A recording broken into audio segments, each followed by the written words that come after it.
17학년도 6월 모의평가. 자, 오늘 이제 시험을 보고, 지금 이제, 한 3시간 정도 시간이 지났는데, 이제 정확한 이제 데이터는 나와봐야 알겠습니다만, 보통 강대 학생들 반 평균이 지금까지 대체로 한 1컷 정도 기준이었다고 생각을 해보면, 표본 조사를 해보니까 90점 한 1, 90.3 이 정도 나오는 것 같아요. 강대 학생들이. 그래서 그 정도면 전체 표본으로 했을 때는 1컷이 90점을 넘기기는 상당히 힘들지 않냐 이렇게 생각을 해보고, 그러면 최근 한 5년간의 시험에서는 가장 어려웠던 시험이 됩니다. 그래서 여러분들도 아마 학교에서 1교시 시험 딱 보고 났을 때 아마 웃고 나온 친구는 거의 없었을 것 같아요. 아마 거의 죽을 상이었을 것 같은데, 전체적으로 이제 통합으로 14학년도부터 3년 동안 A, B로 쪼개졌다가 올해 이제 다시 통합이 됐는데, 어떻게 이제 통합이 될 거냐에 대해서 사실 많이 궁금했었습니다. 궁금했었는데, 이제 그런 어떤 경향성에 대해서 우리가 같이 한번 생각을 해보면 좋겠어요. 일단 전체적으로 한번 이야기를 해보면, 뭔가 많은 변화를 줬습니다. 지금까지 23년 동안 시행되었던 어떤 수능, 언어, 국어 이제 시험인데 많은 변화를 줬어요. 특히 이제 독서 유형에서 5문제짜리 이런 거라든가, 그 다음에 문학에서 고전시가 2개에다가 수필이 아닌 이론 형태를 붙여서, 독서지문 형태를 붙여서 문항을 구성한 거라든가, 문법 문제에서 보기가 이거 11번하고 12번 같은 경우 사실 어떤 문법 내용에 대한 보기라기보다는 중간에 들어있는 거는 사실 독서 짤막한 한 지문을 읽는 듯한 약간 그런 느낌을 주는 그런 여러 가지 새로운 형태가 시도가 됐습니다만, 항상 그래요. 여러분들은 이제 이 시험만 보기 때문에 그렇습니다만, 매해 어떤 시험이 끝나면 해마다 뭔가 새로운 경향들이 나타났어요. 그때마다 뭔가 새로운 경향들이 나타났었고, 이번은 좀 심하긴 해요. 지금까지 것보다는 조금 더 두드러지긴 합니다만, 여전히 수능 국어라는 범주 안에서 움직이고 있다라는 점, 그건 일단 우리가 잊어서는 안 될 것 같고, 영역별로 한번 살펴보겠습니다. 자, 그래서 보게 되면, 화법하고 장문을 보면, 화법하고 장문은 아주 무난하게 출제가 됐어요. 10번까지는 진짜 틀리면 아쉬워요. 아쉽고, 실수다 이렇게 말할 수밖에 없는 그런 이제 문항들이 되겠습니다. 그래서 10번까지는 진짜 틀리면 안 될 것 같고, 아주 기본적인 원칙에 따라서 문항들을 깔끔하게 잘 구성하지 않았냐 이런 생각을 해봅니다. 아무튼 화작에서 제일 중요한 거는 전체적으로 말하고자 하는 어떤 화제 주제를 벗어나지 않아야 한다는 점. 그렇죠? 그런 것들이 이제 9번 문항으로 하나 테스트가 됐던 것 같고, 그죠? 그래서 말하자면 전체적인 주제, 마지막에서 말했던 나눔과 협력의 정신, 이런 거를 적절하게 이제 반영할 수 있느냐 하는 문제, 이런 거 필요했던 것 같고, 그 다음으로 조금 까다로웠던 게 7번 문항, 이런 게 좀 까다로웠을 수 있는데, 보게 되면 5번입니다. 이런 게 이제 또 끝나고 나면 신유형, 참 틀리면 어디 가서 또 말도 못하는 이제 그런 문항이 되는데, 오른쪽에 보시면 누나의 세 번째 멘트에서 세 번째 줄에 해설 대상인 초등학생과의 친화력인 관점에서 요걸 이제 이야기를 했던 거지, 여기에서 어려움을 동시에 극복했다, 이런 이야기를 하고 싶었던 게 아니기 때문에 문제가 상당히 심오해 보이지만, 아무튼 항상 화법과 작문에서는 가장 중요한 어떤 답의 근거는 뭐에서? 내용 일치, 팩트 확인 수준에서 답을 골라야 된다, 이거. 그래서 절대 그걸 잊어서는 안 된다는 거를 다시 한번 보여준 문제가 아니냐 이렇게 이제 생각을 해봅니다. 오케이, 그렇게 보시면 되겠고, 틀리진 않았을 것 같은데 4번 문제 5번 선지에서 특정 방안의 장단점을 언급하라고 하면 장점만 나와도 돼요? 단점만 나와도 됩니까? 두 개가 다 나와야 돼요. 장점도 나와야 되고 단점도 나와야 됩니다. 그래서 틀리진 않았지만 저거 하나 정도 확인해 두면 되겠고, 아무튼 화작문은 쫓기면 안 되고 내용 일치 지점에서 가장 먼저 문제를 풀어 나간다, 이렇게 생각하시면 되겠어요. 이번 해서도 거의 정답률이 85% 정도 육박하게 나온 이제 그런 파트입니다. 10번까지.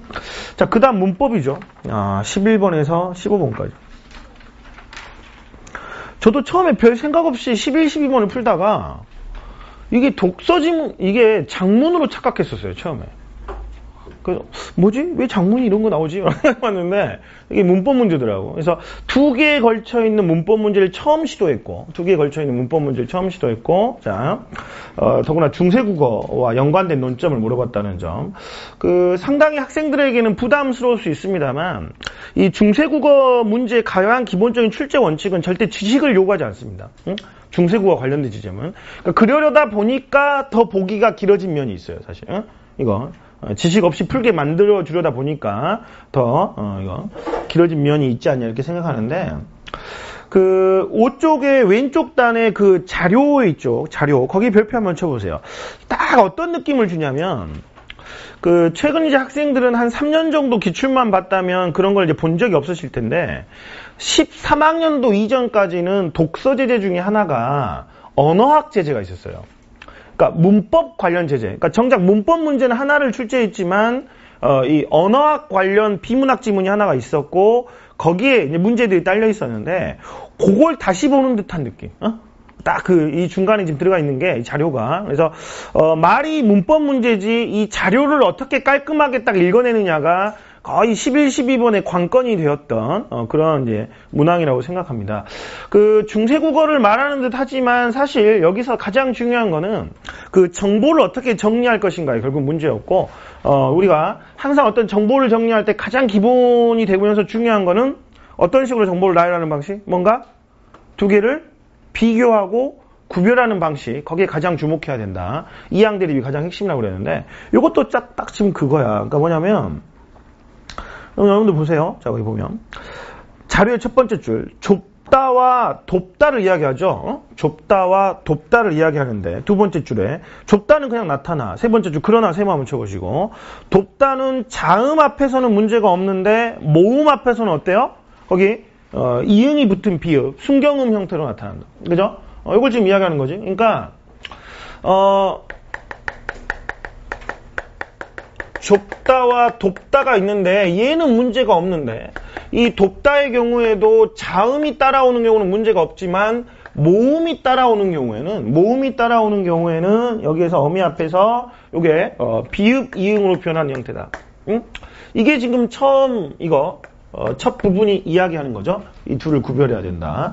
자, 다음으로 앞에서 한번 끊어보세요. 다음으로 해가지고 이번에는 또 뭘 이야기합니까? 벗다와 젖다를 이야기합니다. 벗다와 젖다를 이야기하는데, 이것도 지금 2개를 이야기하기 시작했으니까 똑같죠. 벗다는 문제 없다 그거야. 벗다는 문제가 없는데, 자, 위에서 하나 둘 셋 9번째 줄. 그러나 또 세모 한번 쳐보시고.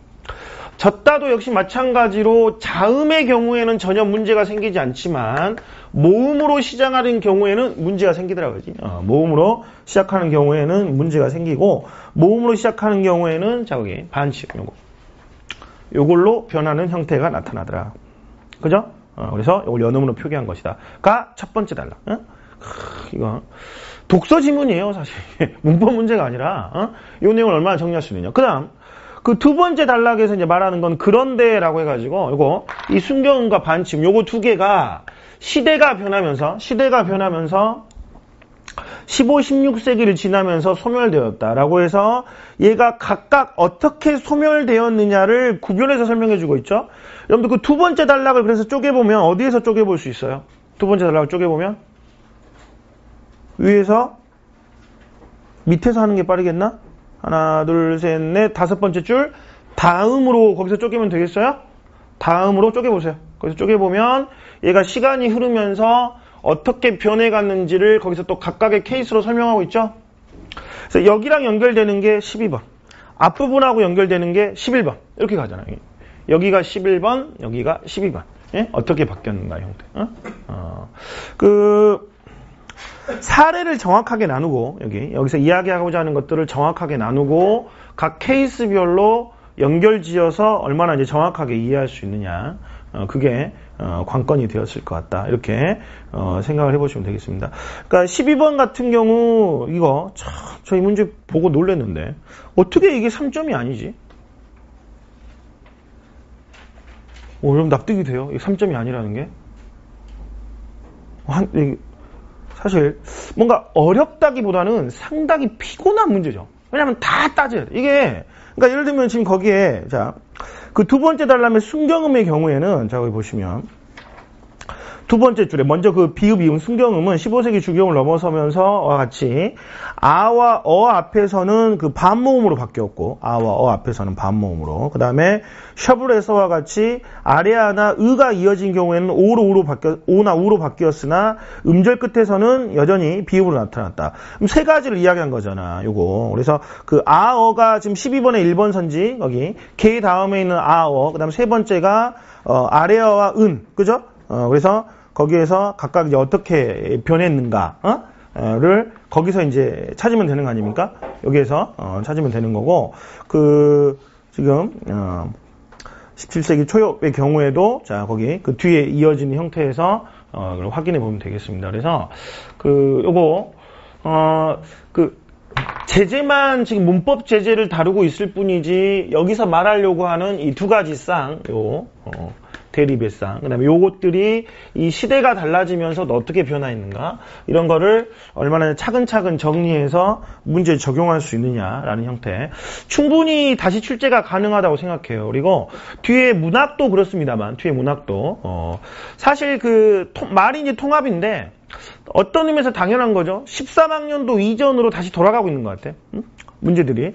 그러니까 여러분들한테는 되게 새로울 수 있지만, 좀 수능의 역사를 지켜봤던 저 같은 사람들 입장에서는 다시 돌아간 거야. 그냥 13학년도로 다시 돌아가는 약간 그런 느낌을 주는 그런 형태의 문제가 된다. 그래서 나오면 쫄지 마시고 그냥 독서 지문 하나 읽는다. 약간 이런 느낌으로 차근차근 정리하시고 그렇게 좀 읽어나가시면 좋지 않겠냐 이렇게 생각을 해봅니다. 그 다음 13번 별표 한번 쳐보세요. 이게 오답률이 상당한데 확실히 문법이 학생들에게 계속 아킬레스건입니다. 이게 그래서 이제 100점을 가냐 못 가냐에서 이거 어떤 한문항 그 다음에 조금 이제 성적을 끌어올려야 하는 학생들의 입장에서도 여전히 문제가 되는 이제 그런 문제가 되는데 13번도 그렇고 넘겨보세요. 15번도 그렇고 상대적으로 이제 15번은 쉬웠습니다만. 이 두 문제가 지금까지의 문제와 가장 다른 지점은 보기가 매우 불친절하다. 보기가 매우 불친절해요. 특히 15번은 지금까지 평가원에서 단독 문법 문제로 한 번도 다루지 않았던 통사적 합성어를 다루고 있습니다. 요거는 제가 개인적으로 문법 수업할 때 올해는 왠지 한번 나올 것 같다 막 이런 농담도 막 하고 그랬었는데 그래서 외워두는 게 정신 건강에 좋다 막 그래가지고 그러고도 했었습니다만 예전 스타일 같았다면 분명히 비통사적 합성어가 어떤 점에서 비통사적인지를 보여줬을 가능성이 커요. 세 가지 케이스, 이거 비통사적 합성어에서 그래서 어근과 체언이 합쳐지는 경우, 부사의 체언이 합쳐지는 경우, 어근이 합쳐지는 경우 이렇게 세 가지 케이스가 있는데 거기에 대한 멘트가 전혀 없이 네가 그냥 모르면 틀려라. 네가 모르면 틀려라. 그래서 만약에 15번 같은 걸 틀렸다면 이거 여러분들 아쉽긴 합니다만 오히려 이런 거는 극복하기 쉬워요. 왜? 문법을 하면 돼. 공부를 하면 된다고. 하면은 맞출 수 있는 문제예요. 그래서 보기가 그냥 알아서 해주겠지라는 자세는 상당히 위험할 수 있다. 상당히 위험할 수 있고 앞으로 또 와보시면 13번 봐보세요. 13번 문제 이거 보시면 답은 사실 5번이죠. 왜냐하면 일치에서 지금 거기 히읗하고 지읒이 만나서 이제 축약이 된 건데 리을에 글코라고 할 때 이 꼬가 되는 건 대인소리 되기지 축약이라고 볼 수가 없으니까 사실 답은 5번으로 아주 쉬운 거였는데 학생들이 좀 그랬던 것 같아. 11, 12번에서 너무 갑자기 신유형이 나오니까 일단 충격을 받았고 이제 뭔가 안도감이 든 거지. 그래 원래 이런 문제가 나와야지 뭐 이런 생각에 그냥 5번 선지에서 딱 그냥 일치만 판단하고 하지 않았냐 하는 생각이 이제 듭니다만 그래서 학생들의 데이터를 보니까 3번으로 오답을 제일 많이 골랐습니다. 3번으로 오답을 제일 많이 골랐는데 이 물약은 어떤 응응 변동이 일어나나요? 물약에서는 일단 그 다음에 약 이렇게 돼야 되죠. 뭐가 일단 먼저 일어나야 돼요? 니은 첨가. 그렇죠? 니은 첨가. 이것도 제가 수업할 때 엄청나게 강조했어요. 외우라. 이거 외워야 된다. 보기가 안 도와줄 수 있다. 그죠? 이거. 그래서 어떤 조건에서 일어나는가 제가 짧은 글짓기까지 막 해가면서 아버지가 복잡한 일로 자니? 뭐 이거 농담은 기억나죠, 여러분들? 그런까지 해가면서 이건 꼭 암기해 두자. 물약. 그러면 이 두 개가 만나서 물약 이렇게 되는 거 아니야, 이게. 니은 첨가, 그 다음에 유마. 그러면 이거는 그냥 말 그대로 첨가고, 이건 뭐예요? 니은이 리을로 교체된 거죠? 아주 간단한 단어였어, 사실. 아주 간단한 단어였는데, 그냥 물약이라고 하니까, 그냥 리을이 들어갔나? 첨가. 이렇게 생각해서 틀린 학생들이 아마 대부분이었는데, 이 선지에 대해서 대부분이었습니다. 그래서, 요런 학생들, 자기가 13이나 15번에서 혹시 말렸다 하는 친구들은, 문법 공부를 하세요. 하면 돼. 혼자 하지 말고, 또 좀 강의의 도움을 받는 게 좋습니다. 그래서, 뭐가 중요한지를 잘 모르니까. 왜냐면, 이 정도는 충분히 중요하게 찍혔었던 지점이고, 문법을 그냥 이해를 통해서 어떻게 해보겠다는 거는 상당히 위험할 수 있다. 이거는 지나가는 경향이 아닐 거야, 절대로. 이거는 문법은 그래서 갈수록 보기가 불친절해질 수 있다. 그리고 11, 12번 같은 유형은 오히려 놀라셨겠지만, 걱정하는 게 아니고, 이거는 그냥 독서 제재로 생각하고 푼다. 이렇게 접근하면 돼. 무슨 말인지 알겠죠? 이렇게 해보시고. 그 다음 넘겨보세요. 독서. 제일 충격이죠, 사실. 저도 오늘 낮에, 6월, 9월은 저도 경건한 마음으로 아침에 나가서 풉니다. 강남대성에서 학생들 시험지 딱 배부해 줄 때 저도 똑같이 받아가지고 같이 풀어봐요, 이거를. 같이 풀어보는데, 그래가지고 점심 때 이제 우리 국어 선생님들끼리 만나갖고 막 이제 토론을 해보거든. 뭐 오늘의 경향은 어땠고, 학생들이 뭘 어려워했고, 평가원 이러면 안 되지, 막 이러면서 막 이런 이야기를 하는데, 거의 이야기 한 절반 이상은 독서 이야기를 막 했던 것 같아요. 그래서, 좀 요런 소리들이 어떤 썰처럼 좀 들렸어요, 원래. 그래서 독서가 좀 뭔가 파격적으로 이번에 나올 가능성이 크다. 한 지문에 5문제짜리를 낼 가능성이 크다. 막 이런 썰들이 있었어요. 그래서 급기야 10쪽에 있는 지문은 5문제도 아니고 6문제죠. 와, 이거 평가원 역사를 새로 썼습니다. 5문제짜리는 14학년도 이후에 AB에서 나온 적이 없고 예전에 50문제 때는 몇 번 시도된 적이 있었어요. 지문이 조금 길고 5문제짜리가 몇 번 시도된 적이 있는데 6문제는 새 역사예요. 이거는 6문제는 23년 평가원 역사를 새로 썼습니다. 근데 우리가 이제 궁금한 건 그거거든. 그럼 이게 계속되는 거냐? 이게 이번만 이러는 거냐? 알 수 없어요. 왜냐하면 어떤 공식적인 발표가 없기 때문에 알 수는 없습니다만 그렇게 하면 돼. 그러면 막 이걸 도박하듯이 그러면 하냐 안 하냐 이런 걸 걱정하지 마시고 사실 10번, 11번이 상당히 피곤해 보이지만 결국은 우리가 따져보면 두 지문을 합쳐놓은 거야. 그냥 두 지문을. 예술 지문 하나. 후반부 한슬리크로 이어지는 음악이 무엇인가에 대한 지문. 이거. 내용이냐 형식이냐에 대한 거 하나. 그 다음에 전반부에 진동수, 이거 복합음, 기본문을 설명하는 약간 기술 지문 성격의 지문 하나. 두 개가 그냥 믹스된 형태라고 보면 돼. 문제도 딱 그렇게 분할이 돼 있어요. 지금 생각해보면. 분할이 되어 있는 형태이기 때문에 그냥 그 정도 선에서 하면 되지. 막 너무 여기에 대해서 흥분하시고 어떻게 해야 되냐. 물론 길다는 게 상당히 피곤해요. 학생들 입장에서는 일단 무조건 길어지면 피곤하고 저도 이제 그렇습니다만 뭔가 글에 좀 이거 흐름을 잡고 구조도를 그리면서 글을 읽으라고 하는데 이거는 구조도를 뭐 완전히 무슨 막 그냥 구절양장처럼 막 이렇게 돼버리기 때문에 좀 그런 것까지 무력화 시켜버리는 지문이긴 합니다만 항상 기본에 충실하시면서 단락 정리하시고 요거 그렇게 읽어나갈 수밖에 없는 지문이다. 그래서 독서는 지금까지 어떤 평가원 역사에서 매해 어떤 변별력의 포인트였습니다. 그러니까 수능도 쉬운 애 어려운 애가 왔다 갔다 했지만 수능도 쉬운 애 어려운 애가 왔다 갔다 했습니다만 쉬웠던 해도 독서 지문 하나 정도는 매해 어렵게 출제하려고 하는 경향이 확실히 있었어요. 그렇기 때문에 여러분 항상 독서에 대해서는 긴장감을 늦추셔는 안 되고 나름 이제 EBS 지문들을 연계했다고 해요.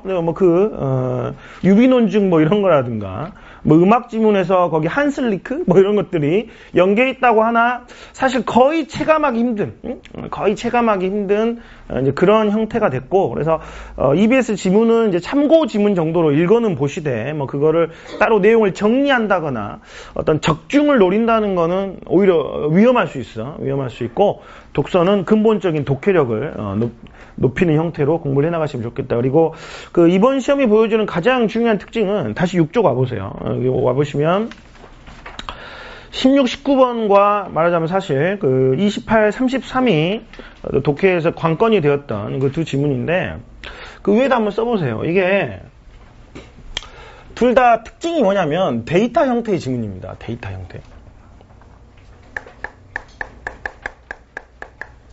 그러니까 뭔가 지문을 어떤 딱 큰 줄기를 가지고 야 이게 중심 내용이니까 답은 3번이지 막 이렇게 딱 아름답게 끝나는 이제 그런 형태. 유비 논증은 살짝 그런 성격이 있습니다만 20번 문제고 이거 약간 그런 성격이 있지만 이거 앞뒤로 붙어있는 이 두 지문은 데이터들이야. 그 이 데이터들의 특징이 막 뭔가 어떤 중요도가 팍팍팍 쪼개지는 그런 게 아니라 막 잔물결을 타. 잔물결을 막 읽어보면 뭐가 중요한지도 모르겠어. 그냥 뭐라고 해야 될까? 막 위에서 그냥 융단 폭격을 하는 것처럼, 그러니까 막 무슨 뭐 핵미사일 한 방울 쿵 날리는 게 아니라 그냥 막 후루루루루루 막 이렇게 흐르고 그러면 여기서 막 뭐 하다 보면 막 정신이 없어요. 이게 정신이 없는데 어쩔 수 없어. 이게 최근의 트렌드예요.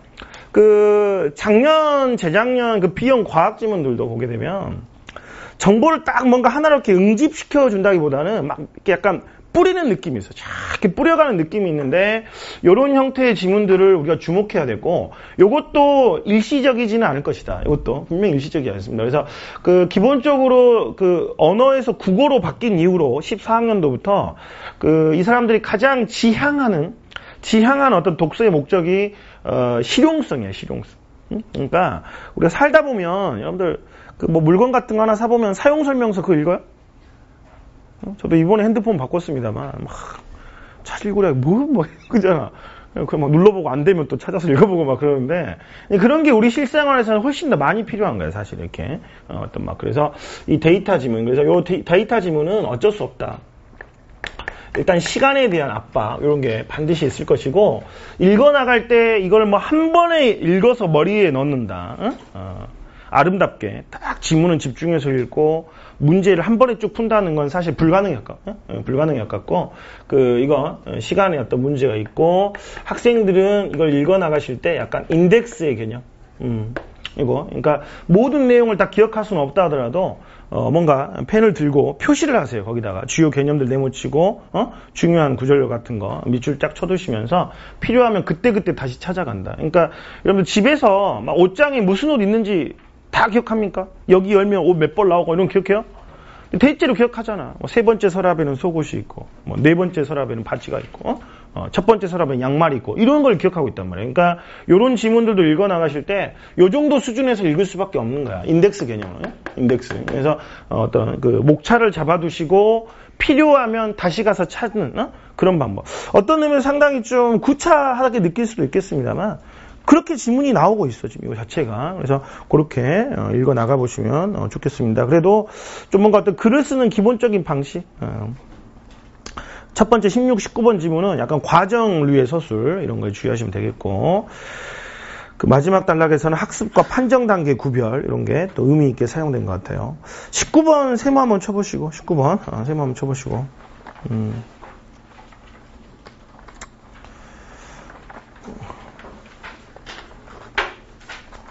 오답률로 거의 뭐 2위, 3위를 다투고 있는 문항인데 시간 소모가 어마어마했을 거예요, 아마 이거. 시간 소모가 어마어마했고 대신에 3번을 답을 고르는 거는 쉽지 않았을까? 3번을 답을 고르는 거는 왜냐하면 여기 B에서 보게 되면 올라가게 되면 마지막 단락에서 셋, 여섯, 아홉 번째 줄에 출력 신호를 만드는데 관여한 모든 과정치들의 더해지는 방식이라 했거든. 더해지는 방식. 그러면 어쨌거나 모두 늘어나 있겠다. 절대 이거는 한 번에 골라지지 않아요. 제가 아까도 말씀드렸습니다만 마지막 단락을 읽었을 때 이게 핵심 정보구나 이런 생각도 안 들어요. 절대 이게 과정을 완전 자질구레하게만 설명하고 있기 때문에. 근데 어쨌거나 이게 확인되는 순간 답은 고를 수 있지 않았을까?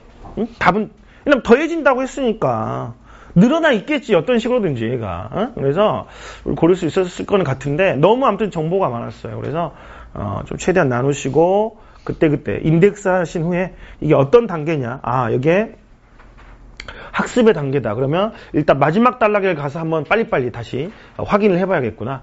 그런 마인드로 접근할 수밖에 없는 그런 질문이다 이렇게 생각해 보시면 되겠고, 특히 그 19번의 5번 선지가 상당히 피곤했을 것 같아요. 이거 계산을 해야 되죠. 19번의 5번 선지. 그래서 오답 유인율도 상당했습니다만 이거 출력값은 1이겠다. 그러니까 0이냐 1이냐 그 계산해야 되거든. 이거 B에 있는 입력치에서 거기 그 오차 목표로 제공되는 정답에서 차이를 해가지고 가중치 더해서 1이 나오냐 안 나오냐를 계산할 수밖에 없는데, 전에 제가 그런 말 한번 했었어요. 그 선지 중에 계산 선지가 끼어 있다면 독서에서 5개가 다 계산하는 거면 상관이 없는데, 계산하는 게 하나나 2개 끼어 있으면 그런 거는 보통 일반적으로 답이 되지 않는다. 지금까지 23년 역사에서 한 번도 답이 된 적이 없다. 요것도 5번도 살짝 계산해야 되거든. 다른 거는 계산 안 해도 되는데 얘는 계산을 해야 되거든. 그러면 일단 넘어가는 게 맞아. 일단 그래서 24년 역사에서 이제 한 번도 계산 문제는 답이 된 적이 없습니다. 없게 됐는데 급할 때는 그런 걸 또 한번 활용을 또 해야 되겠습니다. 여러분들 그렇게 한번 해보시면 되겠고, 그 다음에 그 20에서 24번 질문 인문제제죠. 잘 만들었어요. 어렵지 않습니다. 그래서 그 23번 문제 별표 한번 쳐보시고, 요거 23번 문제. 그래서 지금 현재 통계로는 오답률 1위로 나옵니다. 한 3분의 1밖에 못 맞춘 걸로 나오는데, 학생들. 아예 좀 지문 자체를 이해를 못했던 것도 있는 것 같고, 특히 이제 이 문항은 5번 선지와 거의 경합을 많이 했던 것 같아요. 그래서 그러니까 다 나에 대해서는 B, C에 대응이 되는데 A에 들어가는 내용이 뭐냐에 대해서 조금 의견이 여러분들 생각이 이제 갈렸던 것 같고, 저도 이거 처음 보고 잠깐 뭐지? 2개가 다 맞네? 이런 생각을 좀 했었는데, 첫 번째 단락에 가가지고 맨 첫 번째 문장 유비 논증은 논증이다. 아까 좀 끊어보세요. 거기서 써봐. 그게 개념 이렇게 써봐. 개념 묻는 거야 지금 23번이. 유비 논증이 뭔가요, 여러분들? 유비 논증이 뭐예요? 여러분 절대 첫 번째 단락에 나오는 개념을 우습게 보면 안 된다 그랬죠? 그죠? 첫 번째 단락에 나오는 개념을 우습게 보면 안 되고, 일단 뭔가 유사점이 있는 상태에서 어떤 대상이 어떤 사실을 밝히면 다른 대상도 그걸 갖고 있을 것이다. 그죠? 2개가 일단 어떤 기본적인 유사성이 있다면 얘의 어떤 특징을 밝혀서 얘에 적용시키는 형태. 그죠? 넘어가 보시면 23번 거기에서 보시면 거기 어떤 게 사나운 벌 이런 게 나오는데, 지문 다시 가가지고 나를 보시면 거기 A, B, C가 있는데 결국 이 실험 동물은 여기서 적용하는 대상의 특징을 밝혀내는 대상이에요. 거기서 차이가 났던 거죠. A에서 나달락에서 이 실험 동물은 특징을 밝혀내는 대상인 거죠. 밝혀내서 이걸 어디다 적용해요? 인간에다 적용을 하니까. 그래서 23번에서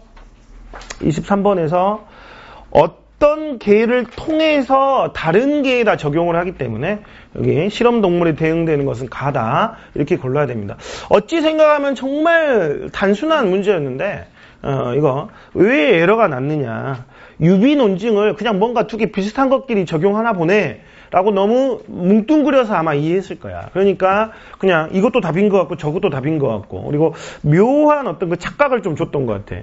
뭔가 인간과 개 이런 거 줬던 것 같은데, 그러니까 그렇잖아. 보통 인간이 우선이고 개에 적용한다 이렇게 생각하는데 여기선 그게 아니었으니까. 항상 특히 인문제재라든가 예술제재, 그리고 모든 제재에서 기본적으로 개념의 중요성 이런 걸 좀 다시 한번 생각해 보게 하는 그런 질문입니다. 25, 27번은 이걸 여기다 배치한 거는 지금 내가 문학이 아니라 독서다라는 걸 알려주기 위한 포석일까? 왜냐면 이게 그 뒤에 지문하고 순서가 바뀌었으면 이거 완전 애매하잖아. 이거 문학이야 독서야. 그러니까 기출문제집에서 보면 독서제재랑 문학제재 이렇게 분권화되어 있는 책 같은 경우는 내년에 이 지문을 어디다 수록해야 돼요? 문학에다 수록해야 돼요. 이거 독서에다 수록해야 돼요. 이거 뭐 그런 의도는 아니었던 것 같고, 아마 그 문제지 배치상 그 다음 지문이 2페이지를 완전히 다 먹어버리기 때문에 이랬던 것 같고, 25, 27은 문학 지문으로 보는 게 맞는 것 같습니다. 잠깐 놔두고 넘겨보세요. 10쪽 지문도 와 진짜 어마어마합니다. 진짜 사실 그 왼쪽 단에 A 정도 읽다 보면 앞에 무슨 내용이 있었는지가 기억이 안 나요. 그러니까 뭔가 하나의 흐름으로 이렇게 딱 꿰뚫어가는 지문이 아니고 이야기했다가 자 다음 막 이렇게 가버리기 때문에 이게 뭐가 있었는지가 사실 기억이 안 나, 이거. 그래서 저도 진짜 야 이런 거 한 번에 집중해서 머리에 다 넣어서 읽어야 돼 이렇게 말하면 멋있게 보일지는 모르겠지만 안 돼요. 안 된다고. 그렇기 때문에 제가 독해력이 떨어지는 게 아니라, 그래서 여러분들 기본적으로 항상 모든 어떤 그 독서의 기본은 단락 정리, 이 단락에서 뭐가 정리한가. 그리고 다시 한번 말하지만 요거 시간적 잡아먹다 치더라도 어떤 뭔가 이 개념들을 하나 인덱스화 시키셔가지고 최소한 지금 이 단락에서 어떤 자질구레한 거는 있는데 뭐 이야기를 여기서 하더라라는 것 정도는 여러분들이 좀 기억하고 계시면서 단락을 쭉 읽어 나가야 하는 그런 지문이 되겠다. 그리고 처음 시도된 형태입니다. 아까 제가 설명했듯이 23년 역사에서 처음 시도된 형태이기 때문에 일단 9월까지 좀 지켜봐야 되겠고, 어쨌거나 뭐 이거에 대한 별도의 준비 이런 거보다는 그냥 기본에 충실하는 그냥 공부를 해 나가면 좋지 않겠느냐 이렇게 생각해 보시면 되겠고, 길이가 좀 긴 지문들을 읽어볼 필요는 있을 것 같아요. 그래서 이거는 지금 우리가 안 하고 있습니다만 이후에 하게 될 강대 고급 국어가 좀 일부러 지문을 좀 길게 쓰고 문항수를 좀 늘린 그런 지문들이 있는데, 어떻게 또 그 교재를 딱 알아보고 이게 또 이런 트렌드를 만들어낸 것 같아요. 그래서 그런 걸로 또 연습을 좀 해보시면 괜찮지 않을까 이렇게 생각합니다. 후반부의 음악 제재는 비교적 평이했던 것 같고, 이것도 역시 32번 거기 별표 한번 쳐볼까요? 32번 별표 쳐보시면 이게 또 사실 제일 까다로웠던 그런 문항인데, 그 음정의 개념, A를 찍어서 물어봤기 때문에 거기 이것도 역시 음정의 개념이죠.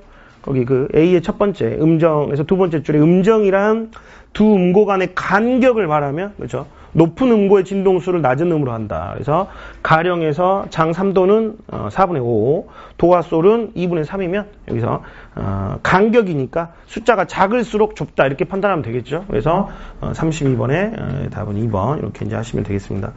그렇게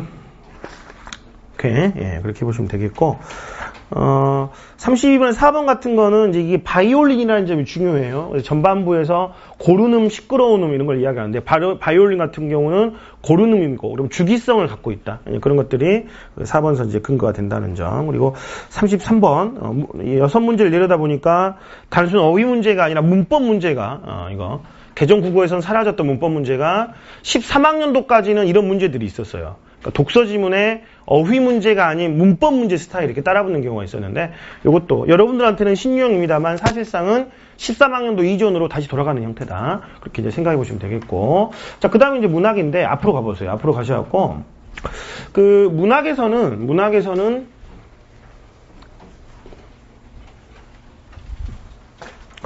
이게 이제 중요했던 것 같아. 뭐냐면 일단 정직하게 출제했어요. 그건 뭐냐면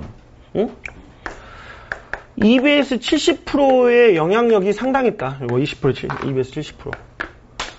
특히 그 현대소설 3대라든가 고전소설 최척전 이런 거는 정말 중요하게 찍히던 작품이었기 때문에 여러분들이 그 줄거리 정도가 숙지되어 있는 것과 안 돼 있는 거는 아마 읽는 데서 엄청난 속도 차이가 있었을 거예요. 그리고 특히 최척전 같은 거는 아주 주요하게 그 찍히는 장면이었기 때문에 저런 거 한번 읽어봤냐 안 읽어봤냐 차이가 되게 컸을 것 같고, 그 현대시에서는 그 우리가 물이 되어 2004년 수능에 나왔었던 작품을 다시 재활용을 했다는 점. 그래서 그 EBS 70% 내에 있는 작품, 그 다음에 여기 교과서에 수록되어 있는 현황, 교과서 기본 작품들 이런 걸 잘 활용을 하셔가지고 주요 작품들을 공부를 해두시면 상당히 도움을 받을 수 있을 것 같고, 그 다음에 그 국어의 성격을 가장 잘 보여준다. 국어의 성격. 이건 무슨 말이냐? 여러분들 14학년도부터 언어를 국어로 바꾼 이유가 뭐라 그랬어요? 국어로 바꾼 이유가?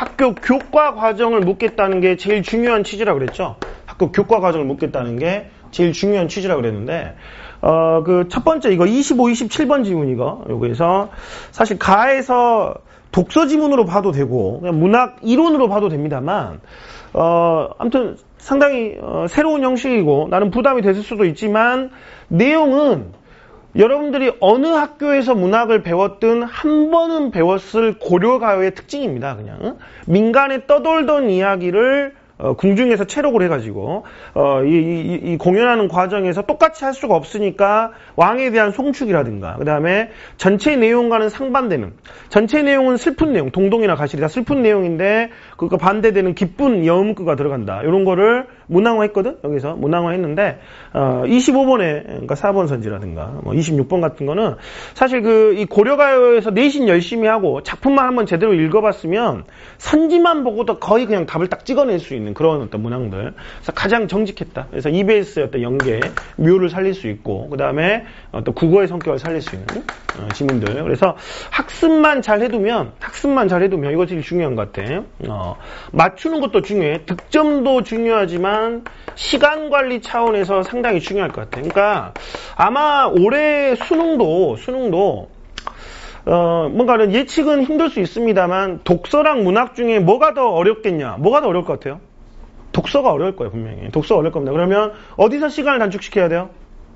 문학에서 단축시켜야 돼요. 그러려면 이거 시간 관리 측면에서도 문학을 좀 열심히 공부해둘 필요가 있을 것 같아. 그래서 학교가 가르치는 거, 이게 무엇이냐. 그 다음에 EBS의 주요 작품들이 빠삭하게 공부가 돼 있다면 여러분들이 훨씬 수월하게 접근할 수 있을 것 같다. 그래서 EBS에 대한 좀 정리, 주요 작품, 그 다음에 좀 어떤 학교에서 가르칠 만한 내용들을 좀 숙지하고 있을 필요가 있겠다. 이런 것들을 다시 한번 좀 생각해 보게 하는 그런 내용이다. 이렇게 생각하시면 되겠습니다. 12쪽 보세요. 현대시 2개의 수필 세트. EBS에는 나만 있습니다. 나만 있는데, 요것도, 여러분들도, 14학년도부터 ABE로 국어로 시작된 이후로는, 또 처음 시도된 새 작품. 하지만, 여러분에게는 신유형이겠지만, 다시 13학년도로 돌아갔어요. 그 이전은 다 이렇게 냈어요. 3개씩 묶어서 냈기 때문에 결국은 돌아간 거야. 그 이전으로 돌아갔다고 보면 되겠고 자기들도 이제 처음 내서 그런지 무난하게 출제했습니다. 아주 무난하게 출제를 했고 딱히 뭐 걸리는 것도 없는 그냥 읽으시면 충분히 답을 골라낼 수 있는 그런 선지 구성이었다는 점 생각해 보시면 되겠고 그 다음에 13쪽에 3대 EBS 작품 중에서 너무나 중요하게 찍히는 작품이었고 올해는 한 번쯤 나오지 않겠냐 했는데 나왔네요. 그래서 지문 구성도 아주 정석적인 구성이에요. 그러니까 현대소설은 위에다 써봐. 주제죠, 주제. 그러니까 3대를 보여준다면 이 세 개의 세대 간의 갈등에 주목할 수밖에 없는데 정말 지문 잘 썼어요. 그러니까 조의관과 조상훈의 갈등 한 번, 그 다음에 조상훈과 조덕기의 갈등 한 번. 그러니까 3대라면 그 3대 간의 갈등을 보여줘야 되는데 딱 정략을 끼고 두 번의 갈등을 보여줬죠. 이런 것들은 우리가 한번 주목해 볼 필요가 있겠다. 그래서 아주 정직한 출제를 하고 있고 지문 구성도 정말 교과서적인 구성 이런 것들을 하고 있기 때문에 문학은 공부해두면 정말 도움을 받을 수가 있어. 그래서 그런 것도 주의하시고 42번 문제 별표 한번 쳐볼까요? 난이도가 그렇게 아주 높지는 않았습니다만, 시각의 문제 동그라미 한번 쳐보세요. 시각. 그래서 시점과 다른 서술자의 문제와 별개로 서술자가 3인칭 전지적 작가가 누구를 중심으로 서술하는가의 문제. 이렇게 해서 42번. 정리 한번 해보시면 되겠고, 마지막 43, 45. 교육청까지는 아주 무수히 출제되었던, 평가원에는 처음 나왔습니다. 그래서 낮에도 강대 선생님들끼리 막 이야기하다가 최척전 어디 평가원에 나오지 않았어? 선생님들이. 그래서 안 나왔는데요. EBS나 다른 데서 너무 많이 봐가지고 마치 나왔던 것 같은 그런 착각을 주는 그만큼 기본 작품이라 그래요. 그러니까 기본 작품을 출제를 했고 최척전 하면은 가장 중요한 스토리가 이 재회 모티브입니다. 그래서 다른 내용들도 뭐 많거든. 이게 막 어렸을 때 뭐 임진왜란 나서 아들을 잃고 다시 만난다 뭐 이런 다양한 이야기들이 있지만 가장 메인 스토리에 충실하게 지문을 구성했다는 점 이런 것들이 문학은 이번만 그런 게 아니라 앞으로도 어떤 수능 국어의 성격을 살린다면 이런 식의 출제가 계속 되지 않겠느냐 생각해보게 하는 그런 출제 패턴입니다. 45번 별표 한번 쳐볼까요? 마지막. 문학 문제 중에서는 학생들이 거의 제일 어려워했던 것 같은데 사실 순수 문학 문제에서는 어땠어요? 여러분들 이거 답 잘 골라졌나요? 그 2번 선지 쓴 사람 진짜 머리 좋은 사람인 것 같아요. 이게 왠지 그 배경 막 이런 것 때문에 그냥 딱 읽으면 그래 노래가 슬펐나 보지 뭐 이런 딱 착각을 주게 되는데 그 조금만 차분하게 생각해 보면 이 노래는 이미 헤어지기 전부터 서로 부부가 같이 있을 때 불렀던 노래이기 때문에 2번 선지에서 헤어지고 난 이산 가족의 체험이라든가 유랑의 체험 여기 들어가 있으면 안 되죠. 그죠? 그러면 남편이 그 이후에 있었던 이 체험을 담긴 노래를 어떻게 할 거야. 그래서 잘 만든 문항이고 아무튼 고전 소설에서도 항상 우리가 뭐를 가장 우선시해야 된다고 그랬어요? 사실관계. 그렇죠? 그래서 그 45번 밑에다가 내용일치, 팩트 이렇게 한번 써보시고 내용일치, 팩트 이렇게 한번 써보시고 답이 안 보이면 항상 뭐부터? 팩트부터 확인하시고 이런 문제 풀 때는 거기 하나 더 써보세요. 끊어읽기 잘해야 된다고 그랬죠. 그러니까 처음 딱 읽으면 순간적으로 다 맞다는 생각이 들 수 있거든. 그러면 두 번째 읽을 때부터는 하나하나 끊어가시면서 처절하게 한숨까지 내신 것은 이 시가 이상과 유령 가족의 체험을 계기로 유령 체험을 계기로 그럼 이 시를 썼나? 그래서 한번 다시 원점에서 다시 체크해보는 자세 이런 게 필요했을 것 같다. 그런 것들을 다시 한번 기억해 주시면 바라겠습니다. 그래서 아무튼 상당히 많은 변화가 있었다. 수험생 입장에서는 상당히 좀 두려울 수도 있고 좀 불안할 수도 있습니다만 어쨌거나 큰 틀에서 수능 국어다. 큰 틀에서 수능 국어. 라는 점은 달라지지 않았다. 그리고 항상 뭔가를 대비하는 수험생 입장에서는 이번엔 또 이렇게 나왔으니까 이렇게 해야죠 라는 것보다는 큰 틀에서 모든 가능성을 염두에 두시고 대비하는 자세가 필요하지 않겠느냐. 다만 독서에 대해서만큼은 조금 긴장할 필요가 있겠고 또 문법 여기 두 개만큼은 특히 더 조금 고난이도 어떤 지문들을 다뤄보고 준비하는 것이 학생 수준의 학생으로서는 적합하겠다 이런 생각을 해보고 EBS는 문학은 특히 EBS 주요 작품들에 대한 정리 이런 게 반드시 필요하겠다 이렇게 생각해 보시면 되겠어요. 꼭 제가 이제 주요 지점들 한번 설명해 드렸는데 꼭 다시 또 자기가 어려웠던 문제들이 있을 수 있으니까 그럼 검토 한번 해보시고 정 해결이 안 되시면 또 저한테 질문을 하시고 그렇게 해결해 봅시다. 알겠죠? 그래 여기까지 해설해 보도록 하겠습니다.